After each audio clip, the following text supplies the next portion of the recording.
Rob Carson filling in for Big John and Remlin Ray on this 3rd of July. Obviously a light work day. You got the day off. Congratulations if you're working like the rest of us. All right.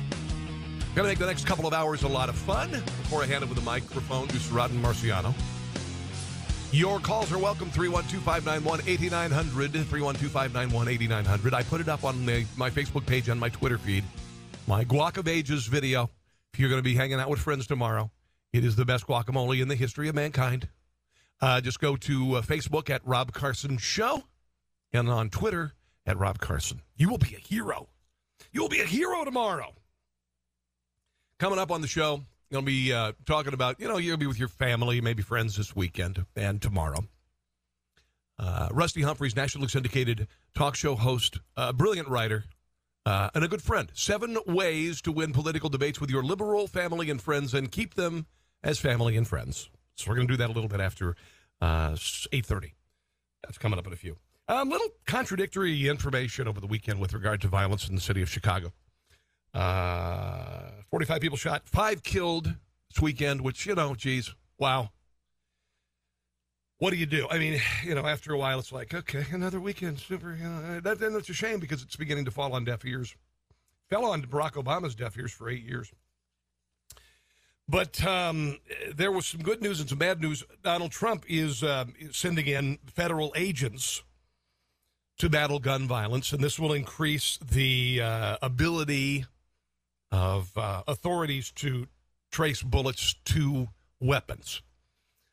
Is that going to make a big difference? I don't know. Here's a report from Channel 9. University Park police identify the man killed as 31-year-old Kevin Jarrett of Kankakee.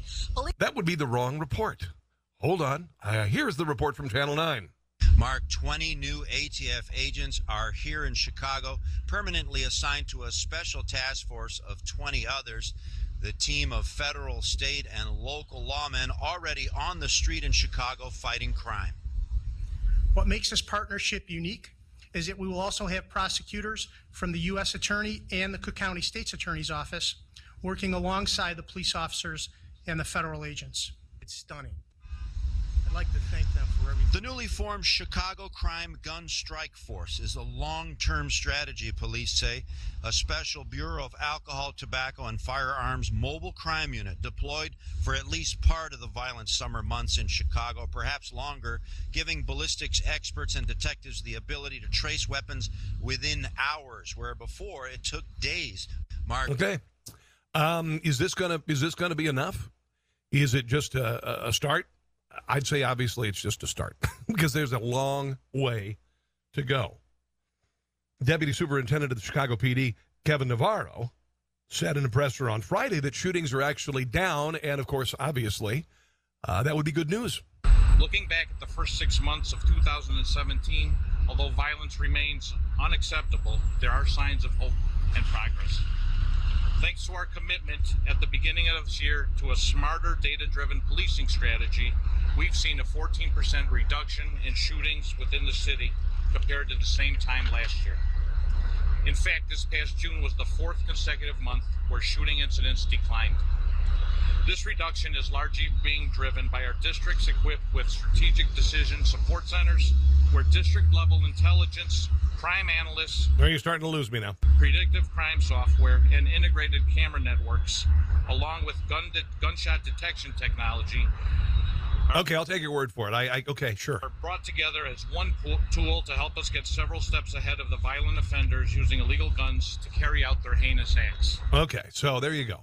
It looks like that maybe some headway is being made as far as the number of shootings, although we have had 45 shot and 5 killed in in Chicago this weekend. 323 murders in 6 months, on pace to top 700 homicides. So shootings down, murder rate essentially the same, which means one of two things.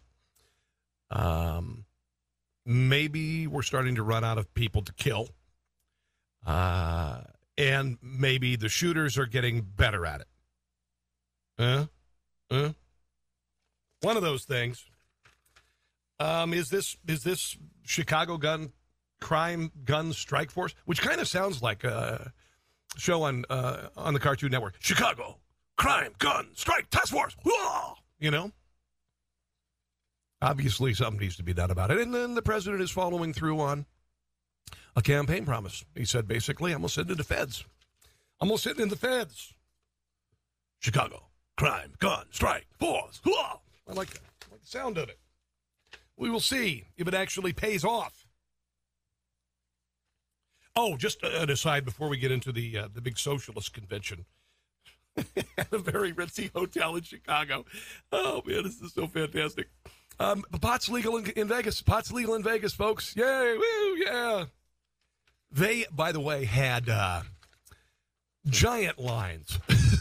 Giant lines for people to buy pot in Vegas. There are a bunch of dispensaries in the city. Is that going to make Vegas better or worse? I'm not a big weed smoker. Not saying that I haven't. And not saying that I wouldn't maybe occasionally have a gummy bear. I'm not a big pot dude. But, you want to take the edge off the end of the day, have a gummy. Well, maybe a gummy bear. I don't know.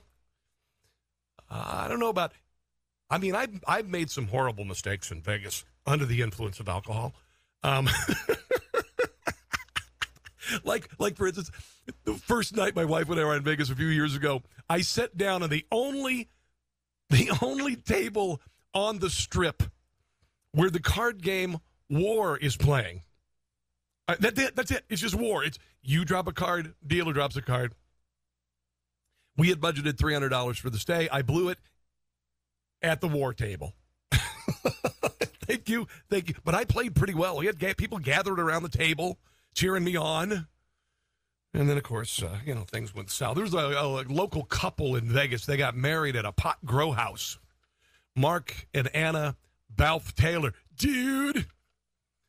And apparently what they did is they one of them had instead of a carnation on the I don't know, it was a tux or whatever. There was a big bud, a massive bud hanging on his lapel. I feel good.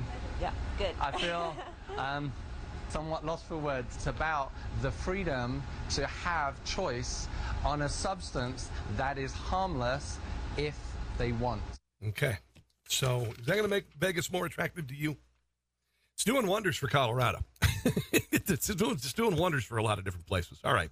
Going to get into this socialism conference. Going to talk to my buddy Rusty about 7 ways to win political debates with your liberal family friends and keep them as family and friends. And also we'll get into the Jerry Springer tweet for the weekend that was just priceless. I think it was the first person to tweet back at Jerry Springer when I saw this. It's absolutely spectacular. Thoughts on everything? 312-591-8900, 312-591-8900. I'm Rob Carson. You are listening to WLS AM 890. WLS AM 890. Rob Carson filling in this morning for Big John and Ray. It is an honor and a privilege to be here. They'll be here tomorrow as well. So a list on Thrillist.com. I love Thrillist.com. It's just food porn, things like that. It's like best steakhouse in every state. And, also, this morning they had a list of the 13 must-binge TV shows on Netflix, okay, for the long weekend. And they said, here's an idea. Why don't you get your butt outside? Come on, man. Although I do want to see the Gorgeous Ladies of Wrestling. I remember that from the 80s. Gorgeous Ladies of Wrestling is a Netflix series, and I kind of want to see it. It looks kind of fun. Looks pretty cool. Disney's getting rid of, this is Disneyland in California. They have a Pirates of the Caribbean ride that depicts a scene in which women are sold on an auction block. I'm not laughing at the concept of selling women on an auction block. I'm just amazed it was still there. The scene, which was a very real aspect of a pirate's life, depicted the depravity and violence rife among seafaring buccaneers. According to the Los Angeles Times, the company plans to remove any imagery that might offend park visitors with modern sensibilities. The scene depicts a group of women bound by rope to be auctioned off before a banner that reads, "Auction, take a winch for a bride." That was still up in 2017. Oh, my God. I don't know what's more offensive, that or It's a Small World. That right. You ever been to Disney World and the It's a Small World? Dear God. Sparkling You got ice stuck on isn't that bland, ride. so this commercial can't be If you got either. stuck on that, Oh, my Lord. He'd be over. Miss Magazine condemned the ride because they say it makes right of sex slavery. And they said that Disney has the unparalleled power to shape young hearts and minds and that it normalizes sexual slavery. I think they really are thinking this ride is much more important than it really is. But sure, okay, I get it. Times change. Now, if they were to open a Disney World in Syria, they'd probably want to keep that. You know, might be a big draw. Yeah. Oh, I've got a story. Hold on. See if this is it here. No, I don't. They're going to have to come up with a show called The Desperate Housewives of Raqqa. ISIS runaways reveal their fears about their husbands. Apparently, they were very concerned about how much their husbands were spending on sex slaves and lipstick, but paid no heed to their barbaric beheadings. The women, dubbed the Desperate Housewives of Raqqa, spoke to a journalist, and they refused to condemn their husbands' murderous crimes, but said their husbands and their extremist cronies were paying $10,000 for a virgin sex slave and admitted girls as young as 9 were being raped. Some of the wives even divorced their husbands because of that. Can you imagine that? It's getting to the point you can't even have a sex slave anymore without your old lady dropping a bomb on you. They were spending too much time on sex slaves, buying them the best makeup, clothes, and accessories. And this always happens with sex slaves. They end up getting the best stuff. One of the women said they had turned down countless ISIS fighters, insisting that she was holding out for the terror group's leader, Abu Bakr al-Baghdadi, saying only he would satisfy her. She was told by her fellow terror groupies, no need to waste your time. Don't even bother. He's already taking. He's already got 4 wives and 15 sex slaves. You have no chance. Real Housewives. Desperate Housewives of Raqqa. Coming to whatever. Netflix. Okay. Big socialism conference coming to Chicago. 4-day conference in Chicago. 1,500 socialists and radical activists from around the country will assemble to learn about Marxist theory. John Cusack going to be one of them. He's worth $40 million. July 6th through the 9th at the Hyatt Regency McCormick Place. Cusack's event at the conference is entitled Things That Can and Cannot Be Said. Here's one thing you can't say. Hot Tub Time Machine was a good movie. There you go. How about that? Other Socialism 2017 conference events include abortion without apology, no ban, no wall, the fight against deportations, and Asada taught me the Black Panther Party and popular mobilization in the Trump era. Yeah. Is there one of the sessions going to be called, oh, yeah, socialism killed 100 million people last century? I'm just saying you might want to cover that. Maybe just do a little PowerPoint presentation with all the socialist leaders who murdered their way to success and then eventually fell. I'm just saying, you might want to do it. I'm Rob Carson. Your thoughts on this, 312-591-8900 and other things. You are listening to WLS AM 890.